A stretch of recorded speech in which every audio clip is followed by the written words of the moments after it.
Hey guys, welcome back to Learn with Hamna. In today's video, we're going to learn how you can freeze and unfreeze your rows and columns in Microsoft Excel.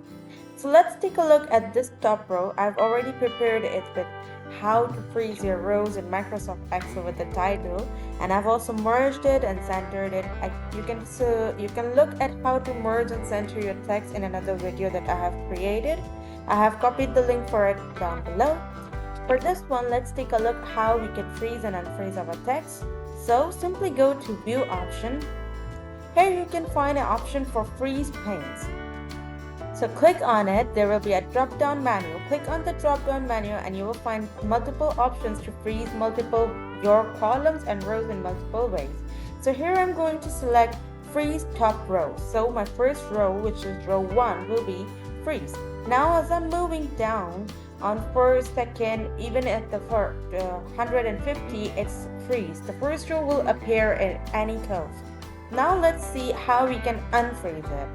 Simply click back on the same panel and select Unfreeze Panes.